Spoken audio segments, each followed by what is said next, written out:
장인수 기자가 법조 출신 기자가 아니라서 좀 발생한 문제도 하나 있는 것 같습니다. 무슨 말씀 드리고 싶냐면요. 이재명 대통령 사건 공소 취소를 한다고 하면 지금 대상이 두 군데예요. 서울중앙지검이랑 지법이랑 수원지법인데 수원지법의 대북송금 사건은 사실상 종결된 사건이나 마찬가지입니다. 그 사건은 검찰이 공소 취소하지 않는다고 하면 법원이 공소 기각할 가능성이 상당히 높은 사건이기 때문에 수원지법에 대해서 공소 취소를 해달라고 요구했을 리는 없고, 그럼 요구했을 대상은 서울중앙밖에 없습니다. 서울중앙 하나밖에 없는데 서울중앙 하나인 사건을 가지고 여러 검사들에게 이야기를 했다라는 것 자체가 일단 맞지가 않아요. 예. 중앙지검장한테 한 명한테만 얘기하면 되는 거지 이거를 가지고 여러 고위직 검사들한테 떠벌리고 다녔다. 이거 자체가 일단 성립이 안 되고, 그래서 사실 이게 만약에 실제 있었던 일이라고 한다고 하면 저는 정부 고위 관계자 중에 검찰 출신은 아닐 거라는 생각이 들어요.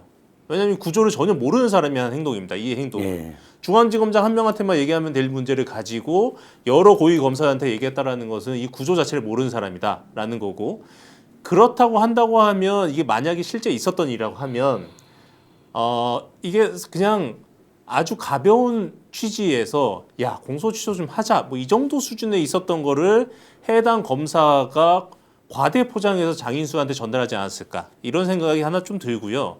그 과정 속에서 법조 기자였다고 하면 야 그럼 뭐 말도 안 되는 소리냐 아니면 좀 더 구체적으로 물어봐서 확인했을 텐데 장인수 기자가 법조 출신이 아니기 때문에 이 구조를 모르는 상황 속에서 과대 포장된 검찰의 해석을 그대로 여과 없이 전달을 하는 과정 속에 문제가 발생하지 않았을까라는 생각은 좀 듭니다. 장인수 기자가 법조 출신인지 아닌지는 제가 잘 모르겠습니다만은 어쨌든 이제 어제 그 발언이 대통령이 최측근으로부터 뭐 나왔다라는 식으로 말을 했기 때문에 사람들이 전부 다 최측근 도대체 누구야 이제 여기에서 또 이제 꽂혔어요.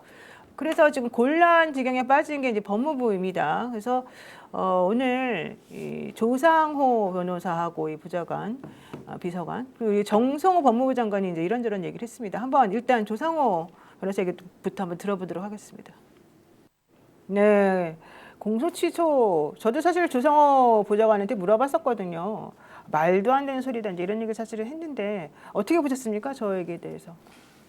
뭐 어떻게 해석을 해? 저는 이제 이게 해석하고 영역이 아니다. 제가 오늘 하루 동안은 이 문제에 대해서 다루는 여러 언론들이 자꾸 해석을 A 방향, B 방향, C 방향, D 방향 이렇게 나눠서 하면 뭐 이야기는 재밌는데 나는 원천이 거짓이라고 보는 쪽이에요. 그렇게 설명하지 않으면 이게 깔끔하게 정리가 안 된다고요. 원천 자체가 거짓이다. 그러면 거짓말을 한 사람 걸 가져왔거나 아니면 본인이 아예 지어낸 소설을 썼거나 둘 중에 하나라는 전제 아니면 나머지 걸 가지고 예를 들어서 뭐 법조 출입하는 기자의 경력이 없기 때문에 검찰 조직의 속성을 안다 모른다.